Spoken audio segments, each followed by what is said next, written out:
DIG हज़ारा मीर वैस DPO Asif बहादुर मानसरा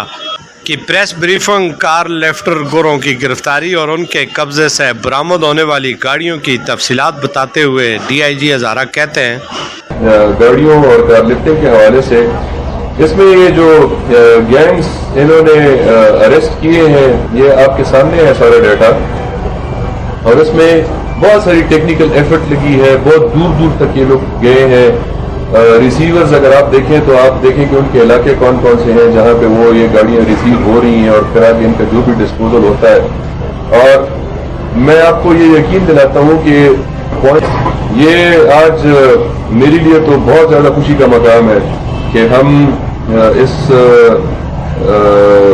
level पे आए हुए हैं कि ये 26 व्हीकल्स हैं, और इसमें मुझे कल ये बता भी रहे थे कि यहाँ पे एक 2 जीपें भी ऐसी इन्होंने रिकवर की हैं जो जिस बंदे की रोजी डिपेंड ही एक जीप के ऊपर करती हो और उसका जो वाहिद वसीला है वही उससे चला जाए तो उसका देखे क्या हाल होता है।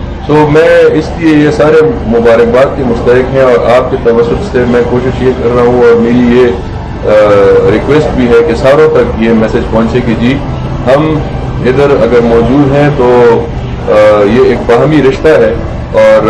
पुलिसिंग जो है ये आइसोलेशन में नहीं हो सकती, ये कम्युनिटी के साथ मिल के होती है। अगर आप हमारे साथ मदद करेंगे, अगर आप हमसे बात करेंगे तो हम मजीद इन हालात को बेहतर करेंगे। कार लिफ्टरों की गिरफ्तारी और बरामदगी खुश आइन इकदाम है, मगर ज़रूरत इस बात की है कि हर साल कार लिफ्टरों को गिरफ्तार किया जाता है, बरामदगियाँ होती हैं। आखिर ये सिलसिला कब तक चलता रहेगा? इस नेटवर्क के सुलूतकारों को भी गिरफ्तार करके जराइम का जड़ से खात्मा किया जाए। कैमरा टीम के साथ मीर अफजल गुलजार, DMM न्यूज़ मानसरा।